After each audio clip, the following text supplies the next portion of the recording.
The idea didn't announce itself loudly. It didn't arrive with confidence or clarity. It came quietly, almost cautiously, slipping into my thoughts before I was fully awake, as if it wasn't sure it was welcome yet. I lay in bed staring at the ceiling, heart beating faster than it should have. The city outside my window was still half asleep, but my mind was already racing. I've learned to recognize that feeling, the fragile moment when something new is forming, when doubt and excitement exist in the same breath. If I moved too fast, it might disappear. So I stayed still and let it grow. By the time I reached for my laptop, the core of it was there. The project we'd been struggling with for months wasn't failing because of execution. It was failing because we were looking at it from the wrong angle. We'd been fixing symptoms instead of addressing the design itself. Once I saw that, everything else aligned naturally. Steps that had felt unnecessary suddenly made sense. Problems untangled themselves. It felt clean, honest, like turning on a light in a room I'd been stumbling through. I worked for hours without noticing time pass. I sat cross-legged on my couch, hair pulled into a loose knot, typing and retyping until the structure felt solid. This wasn't just a creative spark. It had logic, weight, direction. The more I refined it, the more my hands trembled slightly on the keyboard. I wasn't nervous yet. I was aware that this mattered. By morning, the document looked finished, but I kept adjusting it anyway. Words softened. Sentences sharpened. I wanted it to speak clearly without sounding desperate. I wanted it to be strong enough to stand on its own, without me hovering beside it, explaining myself. On the way to work, I rehearsed the moment in my head. Not dramatically, just enough to feel prepared. I imagined placing the idea on Mark's desk and watching him read with interest. Maybe not enthusiasm, but respect. That was all I wanted. To be taken seriously. The office felt colder than usual that day. Bright lights, reflective surfaces, quiet confidence everywhere. I took my seat, opened my computer, and stared at the file name on my screen. It looked so small, just a few words, carrying more hope than I cared to admit. Mark arrived like he always did. Calm, controlled, unreadable. He had a way of making decisions feel final without saying much at all. In 2 years, I hadn't figured out whether he overlooked me because I blended in or because he'd already decided where I belonged. I printed the document. The pages felt heavier than paper should. I walked toward his office with a careful steadiness, aware of every step. When I knocked, my heart skipped once. "Yeah," he said, not looking up. "I've been working on an alternative direction for the project," I began. My voice sounded steadier than I felt. "I think it could address the structural problems we've been dealing with." He turned slightly, enough to acknowledge my presence without fully engaging. I handed him the pages. For a second, our fingers touched, and then it was over. "Leave it," he said. No question, no response, just a gesture toward his desk. "I believe it could—" "I'll review it," he interrupted, already turning back to his screen. That was it. I stood there for a breath too long, then nodded and walked away. Back at my desk, I tried to focus on emails, on numbers, on anything that would ground me. But my thoughts kept drifting back to those pages sitting on his desk, among countless others, waiting their turn, waiting to be judged. All day, I told myself not to expect anything.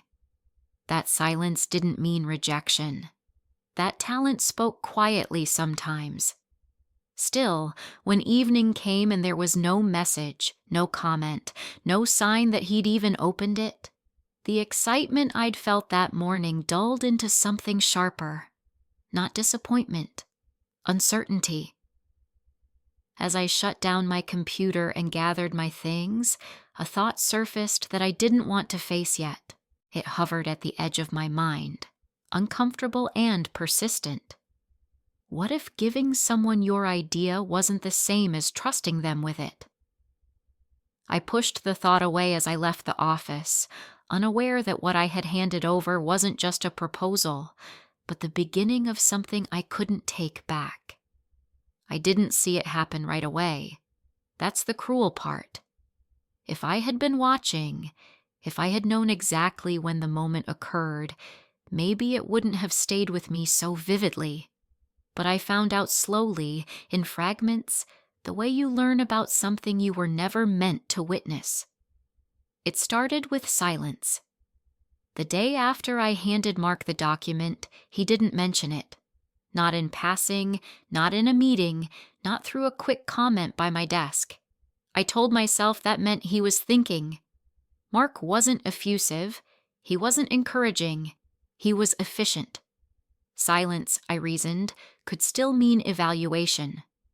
By the third day, that explanation began to feel thin. I worked, answered emails, attended meetings, all of it mechanically. Every time his office door opened, a small jolt ran through me. Every time he passed without stopping, something tightened in my chest. I hated how aware I was of his movements, how much power I'd given to someone who hadn't asked for it. Late Thursday afternoon, I stood up to refill my water bottle. It was nothing. A routine excuse to move. I walked past his office, not intentionally looking in. At least, that's what I told myself. But this time, his door was open. Mark was standing, holding a few loose pages in his hand.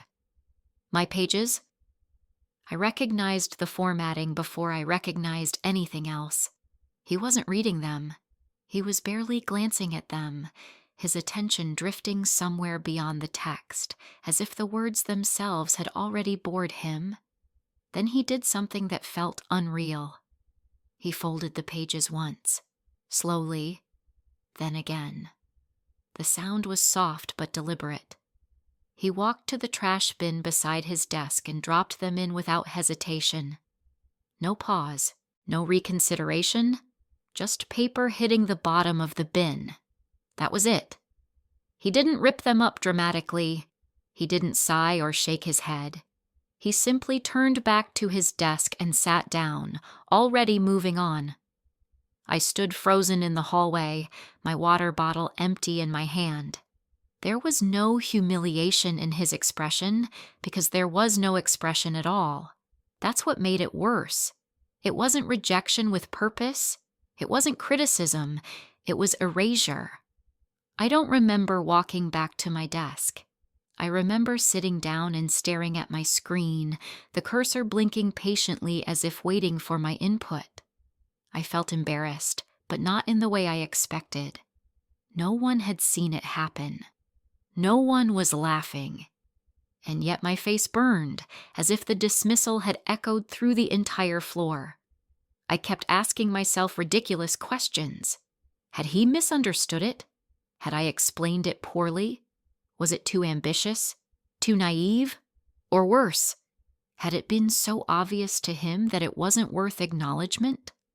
The lack of feedback hurt more than criticism ever could have. There was no point of entry, no angle from which I could improve or respond. The idea hadn't been challenged. It had been discarded. All afternoon, I replayed the image of those pages folding inward, becoming smaller, less readable, less important with each crease. The physicality of it stuck with me. How easily something that had taken hours of thought could be reduced to trash in seconds. By the time I left the office, I felt hollowed out. Not angry. Not yet. Just tired in a way sleep wouldn't fix. At home, I opened the original file on my laptop and scrolled through it slowly, line by line, sentence by sentence. I tried to see it through his eyes, looking for the flaw that justified what I'd seen. but all I felt was a quiet certainty. The idea was sound. That scared me more than the rejection itself, because if the idea wasn't the problem, then something else was. And whatever that was, timing, hierarchy, ego, it had nothing to do with talent speaking for itself. That night, I closed the laptop without making a single change. For the first time since the idea had formed, I didn't feel inspired. I felt dismissed. And somewhere beneath that feeling, a slower realization began to take shape, one I wasn't ready to name yet. Being ignored, I was learning, could be far more dangerous than being told no. The days after it happened blurred together in a way that felt intentional, as if my mind was trying to smooth something sharp before it cut too deep. I didn't mention the idea again. I didn't ask Mark for feedback. I didn't even look toward the trash bin beside his desk anymore. I told myself it was over, that whatever had been folded and discarded should stay that way. But pretending something doesn't matter doesn't erase it. I arrived at the office earlier than usual, left a little later, filled my calendar with tasks that required just enough concentration to keep my thoughts busy. Spreadsheets, emails, status updates, safe, contained work. The kind that didn't ask for belief. The kind that couldn't be thrown away because it was never personal to begin with. Everyone acted exactly the same. That was both comforting and unsettling. No one pulled me aside. No one hinted that my proposal had been discussed. There was no evidence that the moment I witnessed had any weight outside of me. If I hadn't seen it with my own eyes, I might have convinced myself it never happened. Sometimes, that possibility disturbed me more than the truth. I caught myself rereading old notes during my lunch breaks. Not the document itself, but the early fragments, the messy thoughts, the diagrams that didn't yet make sense. Those pages felt more honest now than the polished version I'd handed over. I wondered when exactly ambition had turned into vulnerability. A few times, I almost laughed at myself. It was just work. Just an idea. People pitched things all the time that went nowhere. Why should this be different? But it felt different. Because it hadn't failed loudly. It had disappeared quietly, as if it had never earned the dignity of a response. Mark remained distant, but no more than usual. He delegated tasks, led meetings, asked questions when needed. If anything, he seemed lighter, unburdened. I watched him carefully, not obsessively, I told myself, looking for signs that I was imagining something, that maybe he'd simply decided the idea was unusable and moved on, no malice involved. That explanation worked until the feeling returned. A subtle one, a sense of imbalance. In meetings, when we discussed the project, it felt like we were circling something familiar without naming it. Phrases surfaced that echoed my thinking too closely. Not enough to accuse, not enough to point at, just enough to make my stomach tighten. I said nothing. Part of me wanted to believe I was projecting, that my embarrassment had sharpened my awareness unnecessarily. Another part, sharper and quieter, began cataloging details instead. Word choices, pauses, the way Mark framed certain problems as if encountering them for the first time. I told myself to let it go. At night, alone in my apartment, that advice sounded reasonable. I would cook, open a book, try to reclaim the small pleasures that reminded me my life didn't begin and end under fluorescent lights. But every now and then, the image resurfaced. Folded paper, neat creases, the trash bin beside his desk. It wasn't anger that followed. It was something heavier. Questioning. I started doubting not the idea, but my decision to share it. I wondered whether I had misjudged the environment, whether I expected fairness from a system that didn't operate on it. I wondered if confidence without authority simply read as noise. The thought lingered uncomfortably. Maybe silence had always been the answer. By the end of the week, I found myself functioning well enough on the surface that even I believed it. I met deadlines. I contributed in meetings. I smiled when spoken to. It became easier to convince myself that nothing had shifted. And yet, something had. I noticed it in the way I hesitated before speaking, in the way I softened observations I used to state plainly, in the quiet habit of holding ideas longer than necessary, waiting to see if they were truly worth the risk of exposure. One afternoon, as I packed up to leave, Mark passed by my desk without stopping. His presence felt like a closed door I was no longer interested in knocking on. I realized then that unresolved moments don't fade. They settle.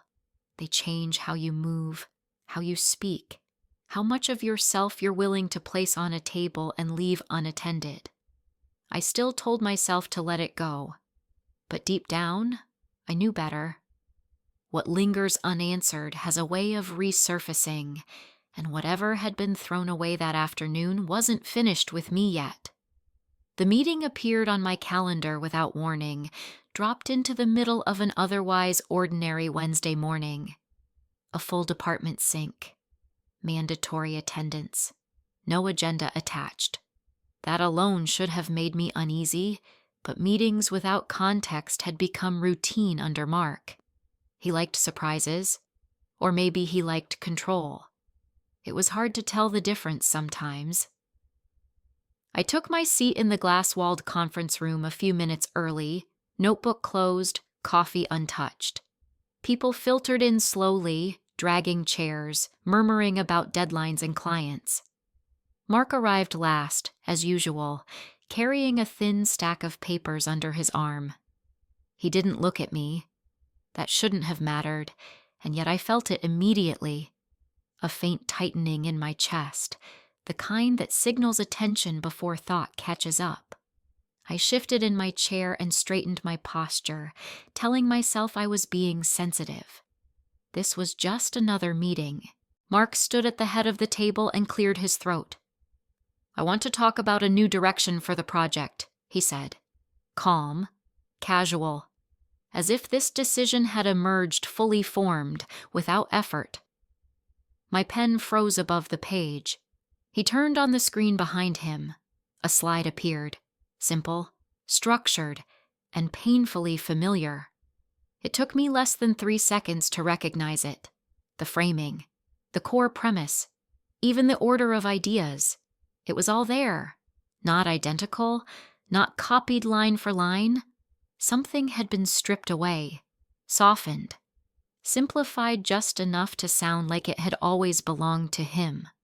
But the spine of it, the logic that had kept me awake that morning weeks ago, it was unmistakably mine.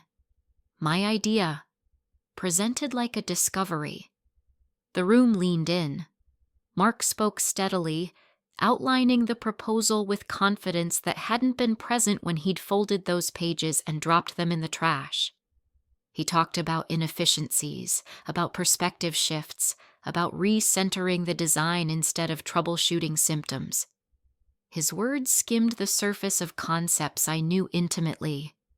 I felt heat rise in my face, then recede into something colder. No one looked at me yet. They were focused on him, on the screen, on the promise of momentum after months of uncertainty. Heads nodded. Someone scribbled notes enthusiastically. Another leaned back, arms crossed, clearly intrigued. I waited for the part where he would stumble. It came sooner than I expected. When the first question landed, technical, precise, Mark hesitated. Not visibly enough to draw attention, but I noticed.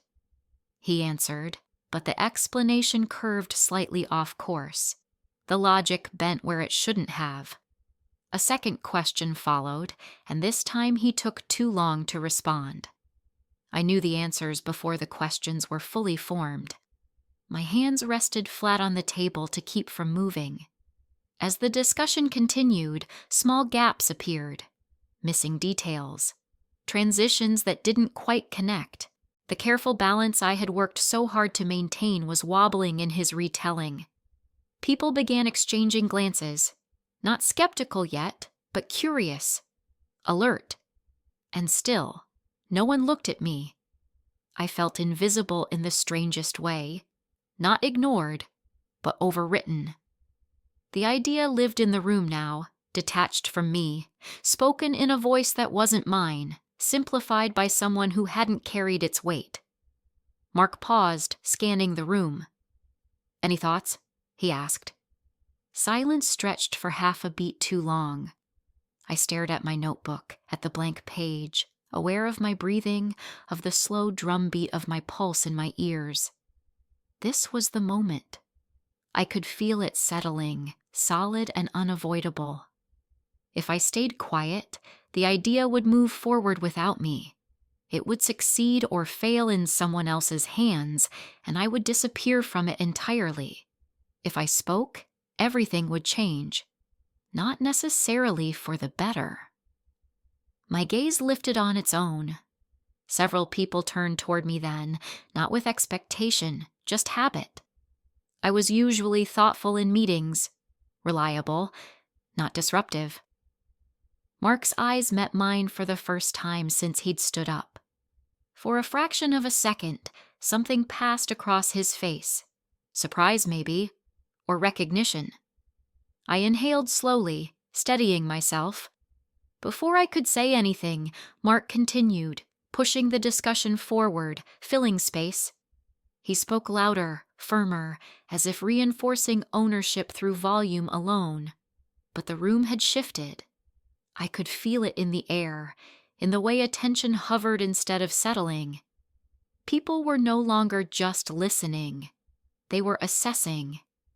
And sitting there, with my idea unfolding imperfectly in someone else's voice, I understood something with absolute clarity. This wasn't over. It had only just begun. Once I saw the gaps, I couldn't stop seeing them. They appeared everywhere. Between Mark's sentences, in the pauses he filled with vague reassurances, in the way he circled answers instead of landing on them. What had once been a precise structure was now a loose outline, convincing at first glance but fragile under pressure. It was like watching someone walk across a floor I knew was unfinished. The questions kept coming. Not hostile, not aggressive. Just curious, intelligent people trying to understand how this new direction would actually work. I recognized the rhythm of real interest when I heard it. The room wasn't judging anymore. It was testing. Mark adjusted his stance, resting one hand on the table. He explained again, slower this time, choosing broader language. He referenced assumptions we had already disproven weeks ago. Someone gently corrected him. He nodded, absorbing it without comment, and kept going. I felt something unsettling rise in me. Not satisfaction, not vindication. Ownership. Every missing explanation felt personal, like a sentence cut mid-thought. I knew exactly what should come next, where the logic should tighten instead of drift. My mind automatically filled in the blanks he left behind, restoring the idea to its original shape. I caught myself leaning forward. That scared me. I straightened again and forced my pen to move, writing notes I didn't need just to stay grounded. I didn't want to expose myself. I didn't want to seem eager, or worse, protective. But it was difficult to watch something I cared about handled so carelessly. A senior analyst raised a concern about scalability. Mark hesitated long enough for the hesitation to become visible. He answered, but his response lacked the sequence, the why behind the how. The analyst frowned slightly, not in disagreement, but in incomplete understanding. "I'm not sure I follow," she said calmly. Neither was anyone else. I felt my throat tighten. The room was no longer in Mark's control. It hadn't tipped yet, but the balance was fragile. People were beginning to sense that the presentation was missing something essential, even if they couldn't say what. I knew, because I'd wrestled with those exact questions alone, late at night, refusing to move forward until every line held. I'd built contingencies, counter-arguments, explanations for doubts that hadn't been voiced yet because I understood how ideas fail. Not when they're wrong, but when they're incomplete. Mark skipped ahead in the slides. That was a mistake. The jump left a conceptual hole wide enough to fall through. Someone pointed it out immediately. Mark cleared his throat and gave an answer that sounded reassuring, but didn't resolve anything. This time, silence followed. Not thoughtful silence, but the kind that waits. The kind that invites someone else to speak. I felt a strange calm spread through me. Not relief, not triumph. Clarity. This wasn't about credit anymore, or even fairness. It was about watching something valuable lose credibility because it wasn't being carried properly. There was a difference between letting someone fail and letting an idea fail with them. My hands rested still on the table. I could feel my pulse, steady now, no longer racing. I looked around the room, meeting faces that were no longer fixed on Mark. Their attention wandered, searching for clarity. I realized then that silence was also a decision. If I stayed quiet, the idea would continue forward in fragments, misunderstood and weakened. It might still survive, but distorted. And if it failed, it would fail as his, not mine.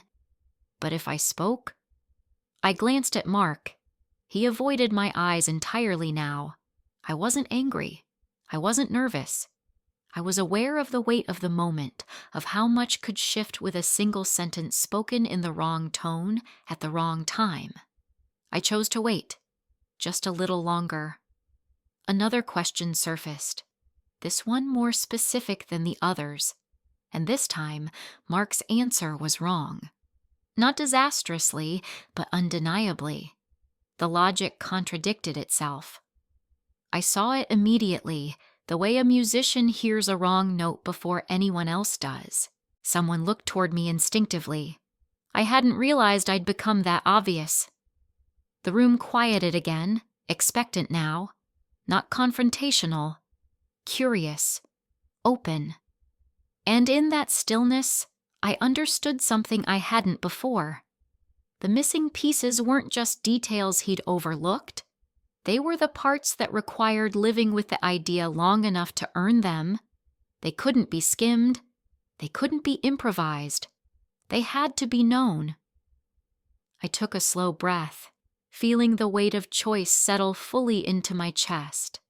The balance was already shifting, whether I touched it or not. The moment stretched longer than it should have. No one spoke, but the silence in the room wasn't empty anymore. It had direction, weight. I felt it pressing against my chest, asking something of me without using words. This wasn't a pause waiting for Mark to recover. It was an opening, and everyone felt it, even if they didn't understand why. I stayed still. From the outside, I'm sure I looked calm, attentive, patient. Inside, I was measuring consequences at a speed that surprised me. Not emotionally, strategically. If I spoke now, I wouldn't just be clarifying a point. I would be repositioning myself in a room that had already decided who usually spoke and who listened. I thought about what it had cost me to get here. The late nights, the restraint, the careful balance between being competent and being unobtrusive. I'd learned long ago that women who speak too confidently are remembered differently than men who do the same. That wasn't bitterness. It was data. Mark cleared his throat again. I think the concern here is more theoretical, he said, trying to regain momentum. In practice, the team would adapt. It sounded reasonable on the surface, but it wasn't true. Adaptation was exactly what this idea eliminated. It wasn't flexible by accident. It was deliberate by design. That distinction mattered. Without it, the whole foundation weakened. Someone nodded slowly, unconvinced. I glanced down at my notebook. My handwriting had tightened into small, precise lines. I hadn't written anything new in minutes. The pen rested between my fingers like it knew what I didn't want to admit yet. This was the choice. I could stay silent and let the meeting end the way so many others had, unfinished, unresolved, postponed. Mark would regroup later, refine his version, maybe even seek feedback quietly. The idea would move forward under his name. Maybe it would succeed, maybe it wouldn't. Either way, my involvement would remain invisible. That option was safe. It would cost me nothing in the moment. The other option, speaking, felt heavier. Not dramatic, not explosive, just decisive. I knew myself well enough to understand that once I stepped in, I would be seen differently. Not necessarily rewarded, just seen. And being seen comes with risk. I imagined the possible outcomes with uncomfortable clarity. Mark could shut me down publicly. He could thank me curtly and reassert control. He could acknowledge the contribution without acknowledging its origin. Or worse, he could smile, accept the help, and later frame it as support rather than substance. Then there was the possibility I didn't want to think about too closely, that the room would listen, that the balance would shift faster than I could manage. I realized how strange it was that the biggest resistance wasn't fear of him, it was fear of myself. Fear of stepping fully into something I already knew I was capable of, without apology or permission. Another pause followed. Someone shifted in their chair. I lifted my gaze slowly, letting it travel across the table. Faces met mine without expectation, just attention. No one was challenging me. No one was inviting me either. The invitation was internal. I thought of the night the idea formed, how certain I'd been then. How little I doubted its value before the world had a chance to weigh in. Somewhere along the way, I'd allowed silence from others to distort that clarity. I straightened my spine. If I stayed silent now, it wouldn't be restraint. It would be avoidance. And I knew the difference. Still, I didn't rush. I waited until Mark finished his sentence completely, until the conversation reached another natural pause. Timing mattered. I wasn't interrupting. I wasn't reacting. I was deciding. My breath settled. The tension in my shoulders eased. It felt less like stepping forward and more like aligning myself with something inevitable. I wasn't doing this to expose him. I wasn't doing this to reclaim credit. I was doing it because the idea deserved to exist intact. And because shrinking myself to preserve someone else's authority no longer felt like a neutral act. It felt like consent. I placed my pen down carefully, the quiet contact almost ceremonial. My voice, when I finally spoke, surprised even me with how steady it was. "May I clarify something?" Every head turned, including his. And in that single moment, before anyone responded, I understood with absolute certainty, whatever came next, there was no version of this where I stayed the same. The sound of my own voice seemed louder than it actually was. "May I clarify something?" For a fraction of a second, no one responded. Mark looked at me as if he needed to recalibrate, as if I'd spoken slightly out of turn without technically breaking any rule. Then he nodded once, tight and controlled, granting permission without enthusiasm. "Go ahead." I didn't rush. I'd already learned that hurried explanations sound defensive, even when they're correct. I folded my hands on the table, grounding myself in the physical reality of the room. The smooth surface beneath my palms, the soft hum of the projector, the collective attention that had shifted toward me without ceremony.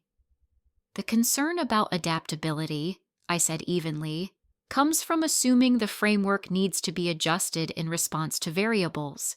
What this approach actually does is reduce the number of variables before execution. A few heads lifted slightly. I continued, careful not to look at Mark. This wasn't about him now. It was about precision. By recentering the structure at the design stage, the downstream flexibility becomes less critical. Not because the process is rigid, but because the failure points are addressed before they emerge. The words felt natural, like something I was finally allowed to say out loud. Someone across the table nodded slowly. Another leaned in, interest sharpening. I saw understanding register not all at once, but in stages, like a light gradually filling the room instead of flicking on abruptly. I added context Mark had skipped, examples he'd flattened, reasoning he'd summarized too quickly. I explained why certain steps couldn't be reordered without weakening the outcome. I answered questions as they arose, not with authority, but with familiarity, because I knew this terrain. Mark stood very still beside the screen. He didn't interrupt. He didn't correct me. He didn't agree either. His silence felt different now, not dismissive, but constrained, as if he'd misjudged the shape of the moment and was adjusting too late. A question came from the far end of the table, this one sharper, more technical. I answered it without hesitation. That was when something in the room shifted unmistakably. People stopped directing their questions toward Mark. They began directing them toward me. Not with deference, not with challenge, but with trust. The conversation flowed more easily now, ideas connecting cleanly, curiosity replacing uncertainty. The framework held under pressure because it was finally being explained as it was meant to be understood. I didn't smile. I didn't soften my tone unnecessarily. I wasn't overcorrecting. I stayed exactly where I was, clear, composed, present. Mark eventually spoke again, but only to summarize what had already been clarified. His voice sounded flatter now, less assured. He wasn't leading the idea anymore. He was following it. I noticed how carefully he avoided phrasing anything as discovery. When the last question faded and the room settled, there was a brief silence.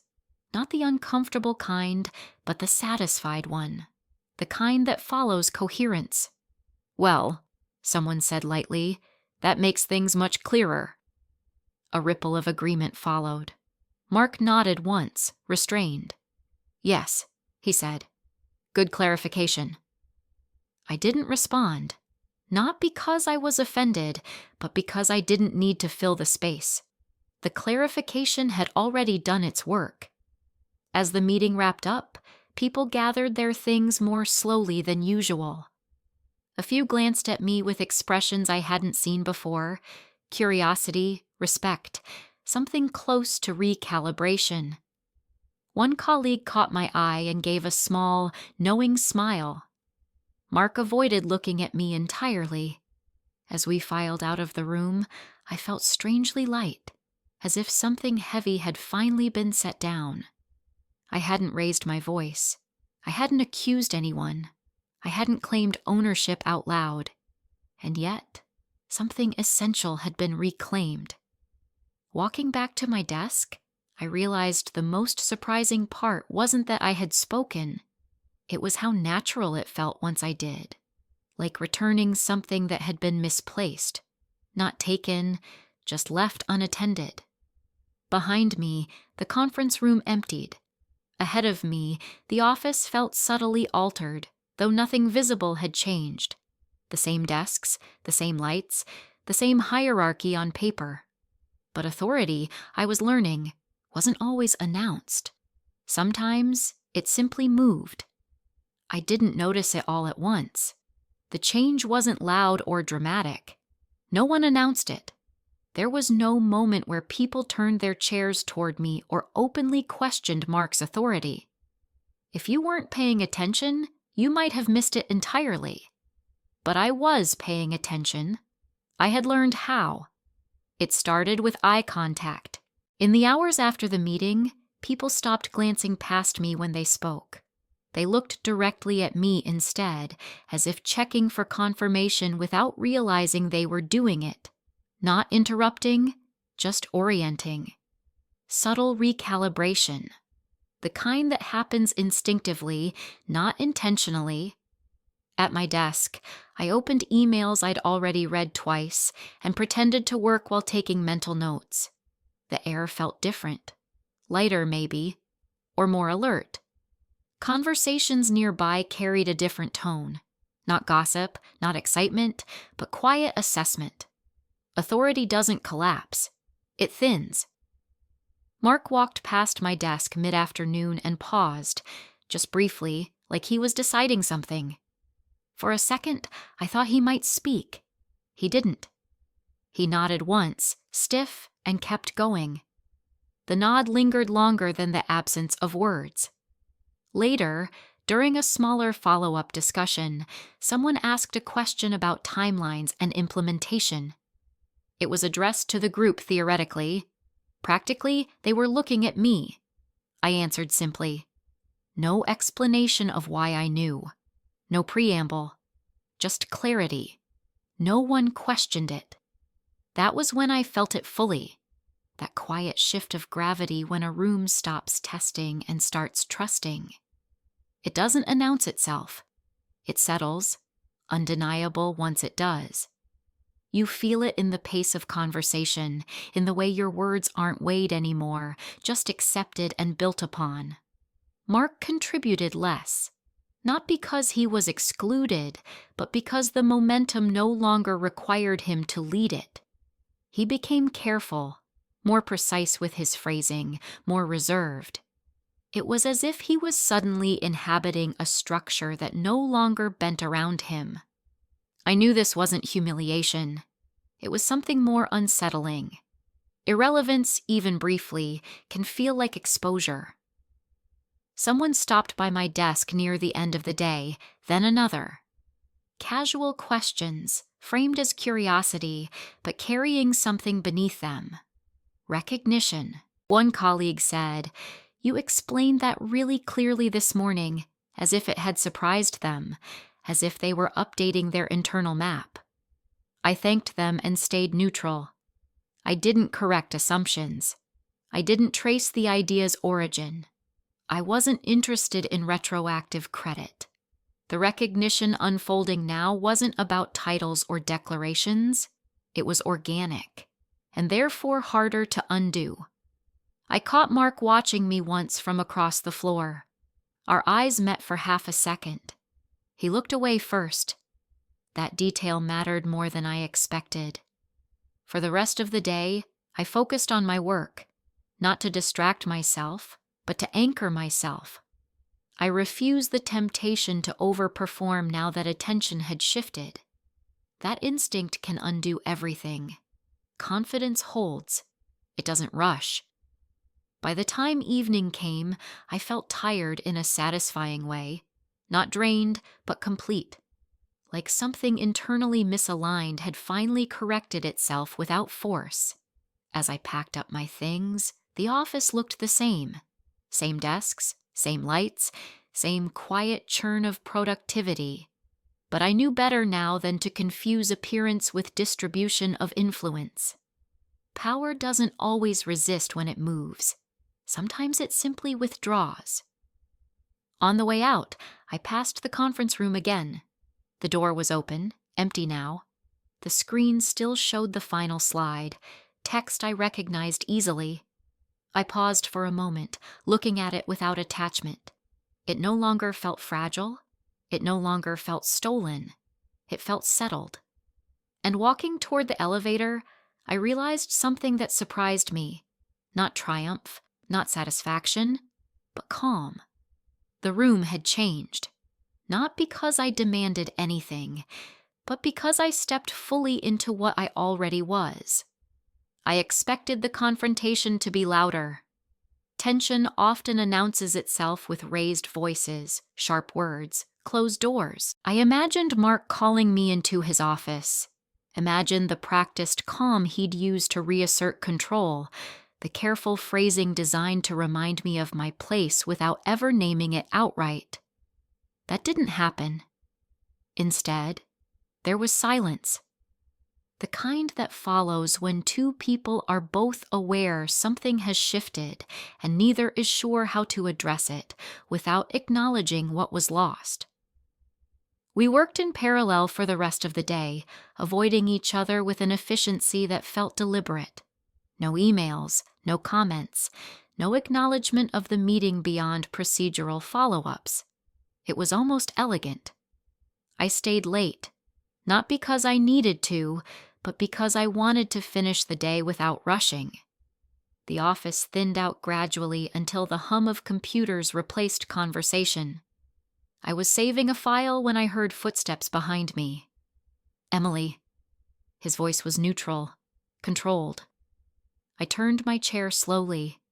Mark stood a few feet away, hands in his pockets, posture relaxed in the way people practice when they don't want to appear defensive. "Do you have a minute?" he asked. I nodded. "Sure." He gestured toward his office. I followed, noting the familiarity of the space, how ordinary it looked despite the weight it carried. He closed the door but didn't sit immediately. Neither did I. "I wanted to talk about the meeting," he said. "So did I replied, then stopped myself. Not because I was afraid, but because I no longer needed to lead this conversation. He studied me for a moment, assessing. "You gave a strong explanation," he said finally. "Helpful. The team responded well. No acknowledgement of origin, no apology. I let the statement hang. That framework," he continued carefully, "we'll be refining it going forward. I'd like your input." There it was. The offer. Not credit, not recognition. Access. A controlled invitation back into something that had already proven it didn't need permission. I looked at him steadily. I wasn't angry. That surprised me. "I'm happy to contribute," I said, "as long as the direction stays intact." He nodded once. "Of course." Another pause. His jaw tightened almost imperceptibly. I could sense him deciding whether to say more. He didn't. We both understood what remained unsaid, that he had discarded something he didn't recognize, and that I had reclaimed it without asking. Naming it now would only expose the imbalance. "I should get going," I said, breaking the silence. "Right," he replied. "Thank you for today." I left his office without responding. Walking back to my desk, I felt a faint echo of the old doubt linger at the edges. Not about the idea, about whether this moment would lead anywhere real, whether restraint would be rewarded or merely observed, but the doubt didn't settle. It passed. At my desk, I gathered my things calmly. No rush, no performance. As I shut down my computer, I realized something had already resolved itself, not between us, but inside me. I no longer needed his validation. That realization didn't feel empowering in the dramatic sense. It felt practical, like setting down something heavy you didn't realize you were carrying. My worth didn't rise or fall based on his response. It had simply been clarified. On the way out, the office lights dimmed automatically in sections, responding to absence. I smiled faintly at the precision of it. Outside, the evening air was cool and grounding.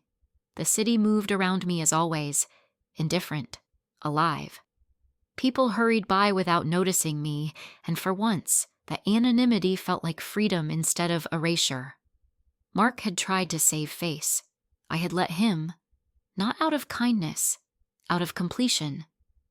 As I walked home, my thoughts weren't on what I'd gained, but on what I'd stopped needing. Recognition, when it finally comes from within, is quiet. It doesn't demand proof, it doesn't negotiate, and it doesn't wait. The chapter with Mark hadn't ended dramatically.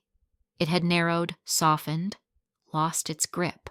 Whatever came next, promotion, departure, opportunity elsewhere, I knew it would be shaped by a different version of me. One who no longer mistook silence for judgment. One who understood that sometimes the most powerful response isn't confrontation, it's restraint, paired with certainty. The weeks that followed didn't explode into change. They unfolded. I used to think consequences arrived loudly, promotions announced in meetings, resignations accompanied by speeches, conflicts resolved with dramatic clarity. What I learned instead was that real consequences move quietly, reshaping the terrain before anyone names them. My days became different in small, measurable ways. People came to me earlier in the process now, before decisions hardened. They asked what I thought without framing it as a favor. My name appeared naturally in conversations where it hadn't before, not highlighted, not emphasized, just included. It felt less like recognition and more like correction. Mark adjusted too. He involved me in planning sessions he previously led alone. He framed questions instead of conclusions. He was careful, not deferential, but aware. The authority he retained now was intentional, no longer assumed. I saw how much effort that took him, and I felt no satisfaction in it. The idea moved forward successfully, not perfectly, nothing ever does, but intact. The structure held. The logic proved itself. When it was praised, the credit dispersed in that familiar, corporate way, collective, convenient, untraceable. I didn't fight that, because something else had solidified in its place. Clarity. I understood finally what I wanted, and just as importantly, what I didn't. I no longer wanted to carefully hand over my best thinking to someone who evaluated worth based on hierarchy instead of substance. I no longer wanted to wait for permission to matter, and I didn't want revenge. That realization surprised me the most. One evening, after another long but unremarkable day, I stayed behind while the office emptied. I stood by the window, watching the city settle into itself, lights flickering on with quiet confidence. I thought about the version of myself who had walked into Mark's office weeks ago, holding printed pages like an offering. She hadn't been wrong. She'd just been early. A meeting request sat unopened in my inbox, this time from someone outside the department. An opportunity. Vague, promising, undefined in a way that felt intentional. I didn't open it right away. Instead, I closed my laptop. I needed to make the decision without external voices filling in the blanks. Leaving wouldn't be an escape. Staying wouldn't be surrender. Neither option carried applause. They simply reflected different forms of self-respect. That was the real consequence. Not whether I was acknowledged, not whether Mark learned anything from this, but whether I was willing to choose environments where ideas weren't treated as disposable until proven by someone else's voice. The next morning, I opened the email. I responded calmly, curiously, without urgency. And then, only then, I scheduled a meeting with Mark. I didn't confront him. I informed him of my decision, whatever shape it ultimately took, of my terms, of what I was no longer willing to offer without reciprocity. He listened. That mattered less than it once would have. As I walked out of his office for the last time that day, I didn't look back. Not out of bitterness, but because closure doesn't require witnesses. Somewhere along the way, the idea he threw away gave me something far more valuable than credit or leverage. It gave me permission, not to speak louder, but to stop shrinking. And that was the one thing no one else could ever discard.